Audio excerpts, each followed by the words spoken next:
Etsy recently announced the new search visibility page on your seller dashboard, and if you didn't read that announcement in full, you may have missed some changes to Etsy search ranking criteria that you definitely want to know about. In this video, we're going to talk about the search changes as well as the Etsy seller policy that's effective on September 15th, 2024.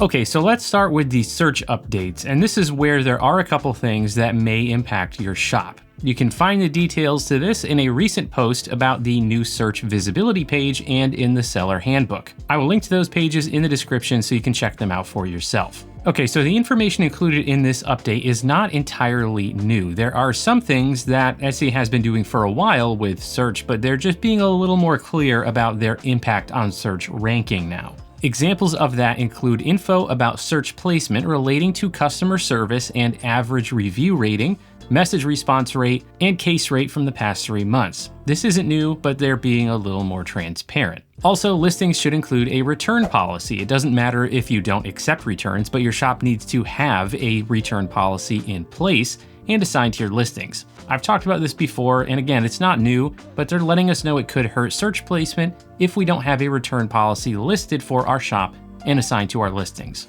All right, now let's talk about the two things that are new and may impact your listings. First up, photos. Photos are impacting search placement. Photos should be a minimum of 2,000 pixels on the shortest side and a minimum resolution of 72 pixels per inch. Now, they've recommended this for a long time, but it's clear now that they're using it for search placement, not just a general recommendation for image quality. They also don't want a collage image as the first listing image. So if you made a collage to show off multiple views or angles of the product in a single image, they don't want that to be the primary thumbnail. This means you might have to go back and change some of your existing listings. And now the big new addition is related to shipping prices. Starting October 1st, they're going to factor US domestic shipping prices into search placement for US listings. Now, they will exclude certain categories of products and items shipped from outside the US. Specifically, listings with a shipping price of less than $6 will be given higher priority in search results than listings that have a shipping price higher than $6. Etsy says this is based on their data, which indicates buyers are more likely to purchase if shipping doesn't exceed $6.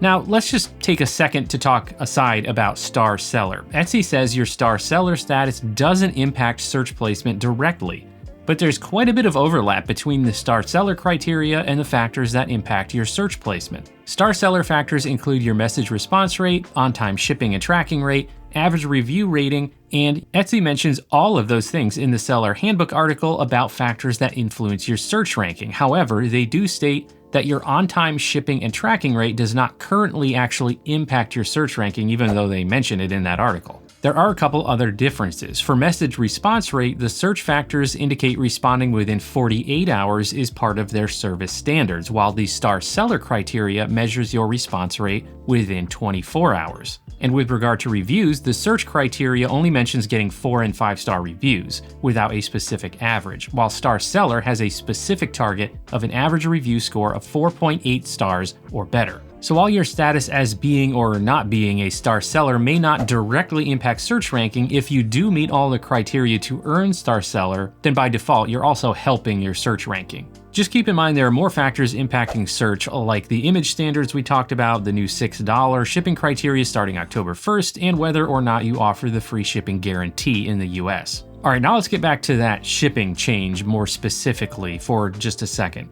Remember, that criteria is specific to US domestic shipping, so you don't have to go running to change your shipping rates for countries other than the US. For example, if you sell in the US and in Canada, and your US shipping price for an item is, say, $5, and your Canada shipping price is $10, you won't be impacted by this new criteria because your domestic shipping is already less than $6. But if you do have products with US shipping over $6, you have some decisions to make. You basically have 3 options. You could do nothing and wait to see if there is actually an impact to your sales. You could change to free shipping and build the entire shipping cost into your product prices, or you could drop your shipping price to something like $5, so it's just below the threshold, and then build only the remainder into your product prices. To me, it really depends on the product and your current price. Etsy did say that some product categories would be excluded from this criteria, but as far as I know, they haven't been more specific about that. I would assume they will exclude product categories that tend to be heavy items that cost a lot to ship, but I have no idea exactly what Etsy is including. So if you sell, for example, framed artwork or posters that cost $20 or more just to ship, I wouldn't rush to change your shipping prices because there might be no impact. Those might be excluded. However, if you sell products like t-shirts and your shipping price today is, say, $7, that's when I would take action on before October 1st. There's a ton of competition that does free shipping for products like t-shirts, me included, and those listings will now get search placement priority. So if that's you, then you have to decide whether to raise your product price by that same amount and do free shipping, or just drop a couple dollars off of your shipping price and raise the product prices by that amount. It's really up to you which direction you go with that, but either way, you'll need to adjust both your shipping price in the shipping profile and your product prices. I actually just made a video about adjusting product prices, so I'll link to that in the description and up in the corner. All right, now the second topic for this video are the policy updates that go into effect on September 15th. Thankfully, there's nothing shocking or really new here because we knew about changes coming to Etsy policies from an article posted back in July. This included new definitions for some product categories, providing more specifics for listing photo requirements, and adjusting the language for some of the prohibited item categories. Now, the changes going into effect on September 15th include those changes that we previously talked about in a prior video, and they also formalize some things that we kind of already know about, even some things that we kind of just referenced in those search ranking updates. I will link to this page in the description, of course, so you can check it out in full, and I do recommend you check out the page, but I want to highlight just a couple of the newer things clarified in the seller policy. First, we have the requirement to disclose if we work with a production partner. I've mentioned this several times in the past in my videos, but it is worth mentioning again because if you're a print-on-demand seller especially, then every listing needs to disclose the production partner, and the way listings published from platforms like Printify, they don't automatically include the production partner. So for every new listing that you make, you have to update that information. Now you can use the bulk editing feature on your listings page on your Etsy seller dashboard to update the production partner for a group of listings all at once if you have a bunch that you know you need to update.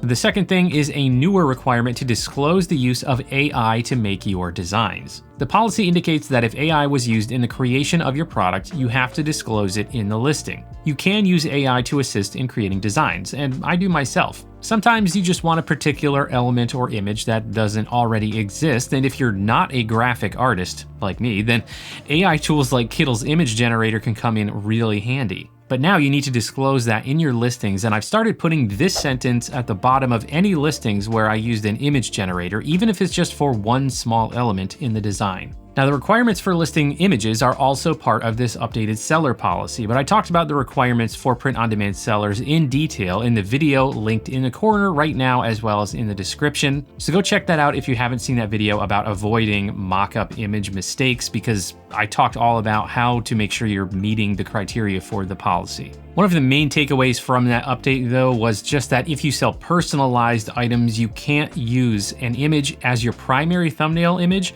that is just a mock-up with no finished design in it, like one of those pictures that says your design here.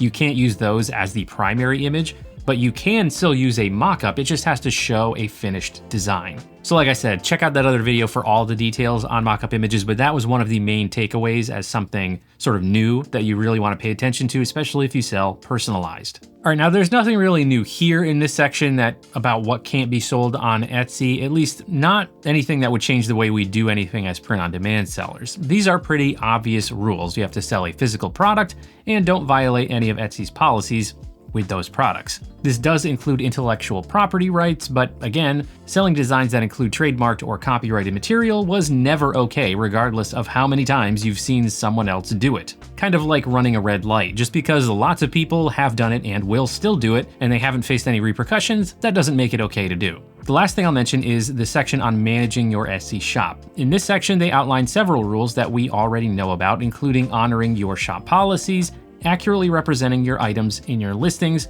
respecting intellectual property rules, and not facilitating off-platform transactions. Below this is a section labeled Meeting Service Level Standards. But I wanted to point out the first item underneath a header that says, by selling on Etsy, you agree to, number 1, honor your shipping and processing times. sellers are obligated to ship an item or otherwise complete a transaction with a buyer in a prompt manner, unless there is an exceptional circumstance. Now, it's one thing to know that shipping your orders within your stated production times has an impact on search ranking and your star seller criteria, but remember, this is the seller policies, the rules that determine whether we are in good standing with Etsy. So not only does shipping your orders on time impact your success, it also impacts your seller relationship with Etsy overall. If you develop a track record of shipping orders after your stated processing times, it could have repercussions for your shop other than just hurting your search placement and getting some bad reviews. Now, there are several other sections in these policies effective September 15th, 2024, but I didn't see anything else in there that is really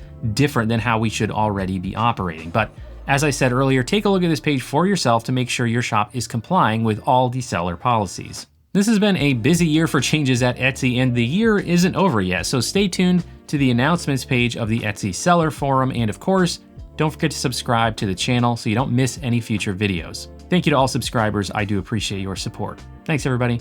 See you next time.